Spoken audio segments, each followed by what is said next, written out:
think if I had a theme for this freestyle, it would be duality. So I had the red cards on the left and the black cards on the right.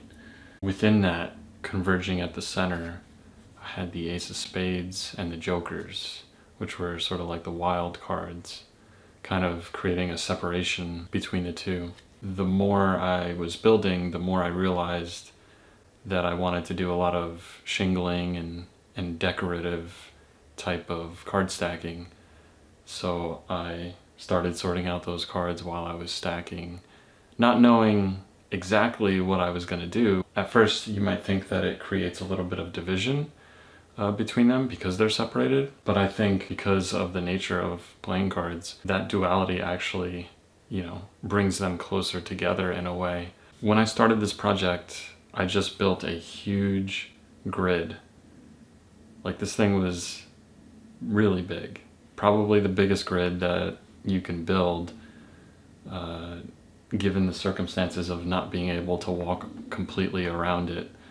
Stretching across the grid was really challenging. That's one of the reasons why I only made it 2 levels. That, and it would be really inefficient otherwise, unless you're going to build like a 35, 40-foot tower. I wanted to move away from towers because I feel like I have a natural inclination to build towers. I think towers are some of the most fun things to build. It's fun watching them get taller and taller, and it's fun to knock them down. A lot of the times I'm limited by the ceiling. I know I can build much higher, but there is a ceiling. So instead of being, upset about that limitation, I use that limitation to bring my creativity to a different place. I had all the different slants. Some of them were very steep. Some of them were very low and calmer. I knew that as I continued this project, it would be very difficult, if not impossible, to have clear access to those sections if any cards were to fall. When you watch me build it, you'll actually see some of those decisions that I made early on. Not necessarily design decisions, although there were some, like keeping those cards more upright to create greater stability, but also other decisions such as when I was working on the left side and when I was working on the right side. Throughout the project, I had kind of a rhythm to that, so that if cards did fall, I hadn't built up any one side too tall where I wouldn't be able to get in there very carefully and repair any fallen cards. I actually tried not to put fence cards around the perimeter as much as I usually do. So I did it very sparingly, creating little divides between the cards and sometimes just completely leaving them out. This negative space that's created by not putting a fence of cards around the edges creates more design and more flow through the cards for this structure. I feel like that's something that, as a card stacker, we don't really think about too much. We're always adding to it, embellishing. But in this case, we take away. And when we take something away, we find something beautiful uncovered. When I was putting the roof cards on the ramps near the end of the project, I had some trouble creating even spacing for each of those cards. In order to correct it, I'd have to do a lot of backtracking, but I didn't want to do that because I had already spent, somewhere around 24 hours in this project. What I ended up doing was I left those spaces between the cards, and I tried to design it where there was a pattern to it. I'd double up, and then it would be a gap, and then I'd double up again, and then it'd be a gap. And in doing so, it created this really nice effect, which I think was even nicer than the original had it been completely full. It creates like a zigzag type of formation as it moves, as your eye travels up the ramp. And that zigzag complements the centerpiece with the zigzagged cards, jokers. So this is the type of thing of how sometimes a mistake or a happy accident can create an opportunity. And that's what I love about freestyle, is that you can work through that and find something new or a little bit different. When I was just starting out building and I had these massive grids with all these little squares, cells, I like to call them, I started thinking to myself, wow, you know, this is really taking a long time. Is this, I don't even know what I'm building yet, right? I just have this really strong foundation. Is this really gonna like have a good payoff? Is this gonna be something really cool, something that was worth the time? And I was worried about that at first. But then I realized, I said, you know what? It's freestyle. Just go with the flow, the repetition, you know, something about it was attractive. And I don't know, I thought it was kind of cool to just fill up the wood, you know, with cards and just kind of figure it out from there and see what I wanted to do. I feel like if I hadn't started that way, then this would be 3 separate structures. This was a neat way to kind of tie them together. When you look at it, you think to yourself, well, what is it, right? What is it? It is freestyle. And so not having a concept in my head and just building, it leaves it up for interpretation. But I think this is the fun of freestyle, is that you don't put a label on it. You don't identify exactly what it is. You leave room for interpretation. And that's art. That is art in the essence of the spirit of art. The person who sees it looks at it and decides for themselves what they see. And that can change the next time they look at it. So I hope that when I look at something like this, today I see one thing, and you know, maybe a year from now, I see something else.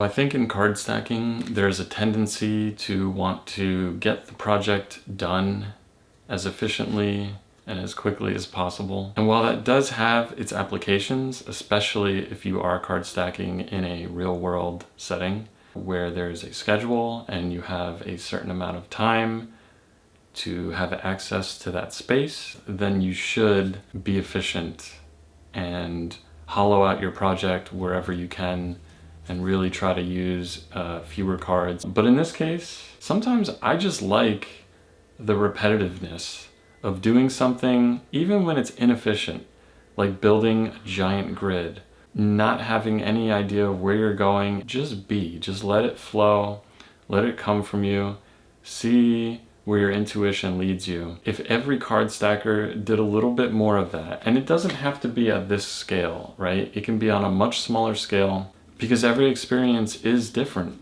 And I think the way in which we learn card stacking and the way in which we create with our card stacking can really lend itself to that type of journey in the cards. So let's do this.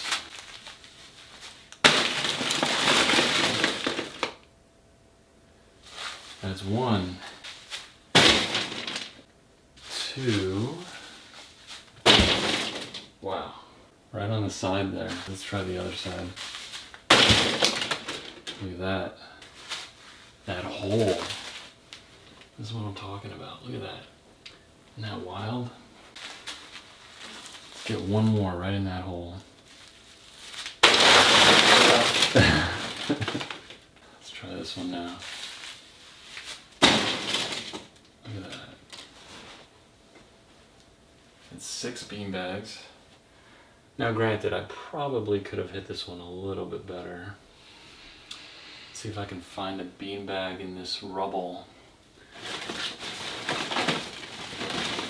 Wow, they're really buried. Can't even see them.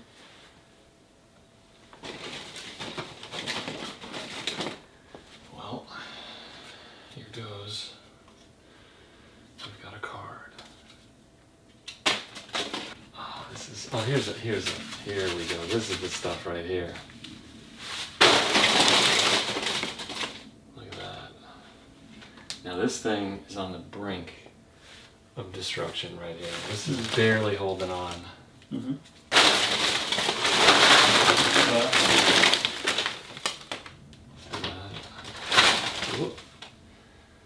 It's a chain reaction.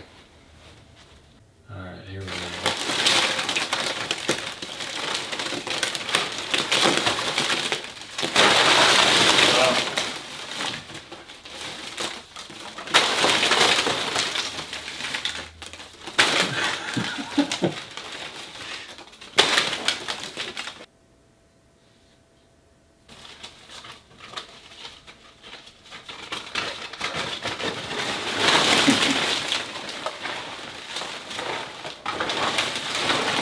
like a volcano. Yeah. Where the cards just flow out like lava. Right.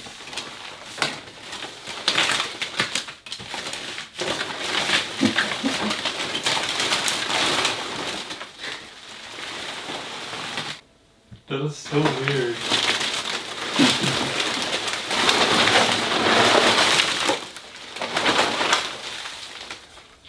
Look at that hill. It's a mound. Hmm.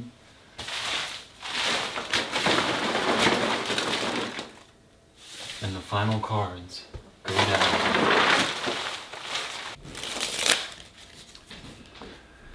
So once again, I just want to thank everybody for watching my videos and leaving me all of these great comments. It really means a lot to me. You know, I put a lot of work into these things, and yes, a lot of it is for me, right? I want to get a lot better at my craft, but I'm also doing it for you because I know you enjoy seeing these things, and putting them together is a lot of work, and you know, sometimes it takes a little longer than I expect to put out a video, but I've been sticking to a good schedule now, you know, about a video a month, and over time I would like to create other kinds of content that's a lot faster to make so that I can put more videos out and share more of the things that I love.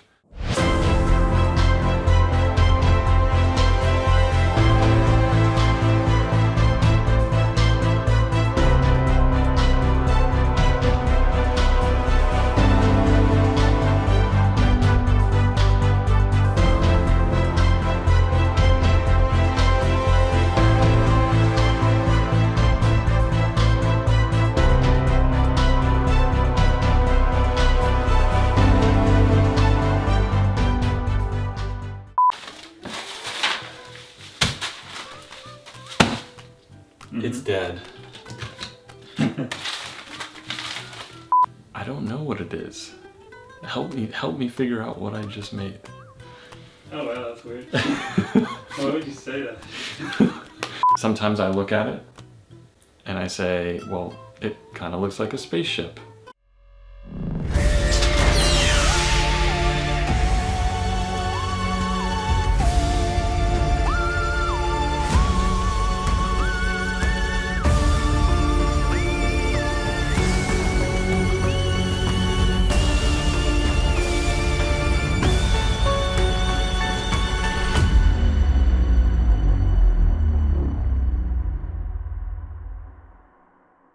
My dad came downstairs before and he said, it kind of looks like a cruise ship, you know, in the middle, docking in somewhere between two large docking areas or buildings or something, you know, with the slanted roofs, you know, like, or some type of fantasy type of building, right? Or a slide.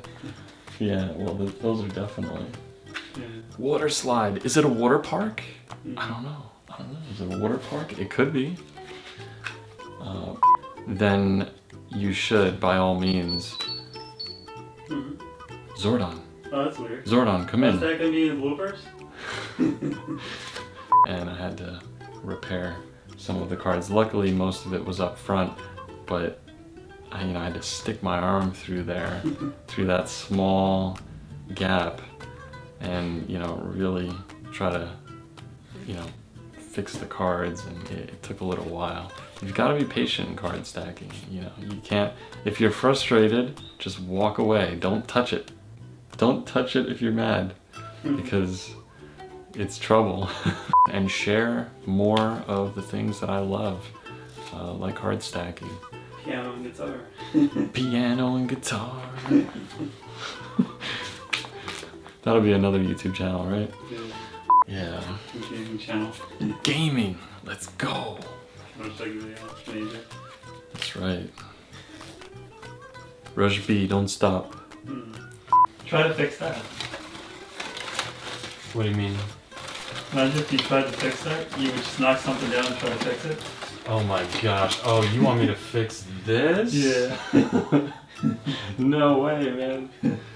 No way. Let's see. Single cards, no good. Easy. Whoa, what happened? You said easy.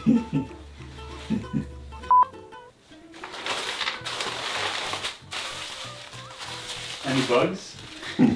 Any bugs? I hope not, because they are Wow, not do you see surviving. that? Is that magic? Do you see that card that's on the wall? Oh,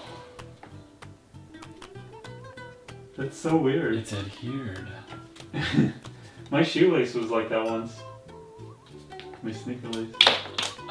Just see, this is why I am not gonna hit it. Ooh.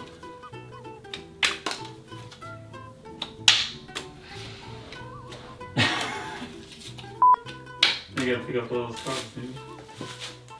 Ooh. Wow.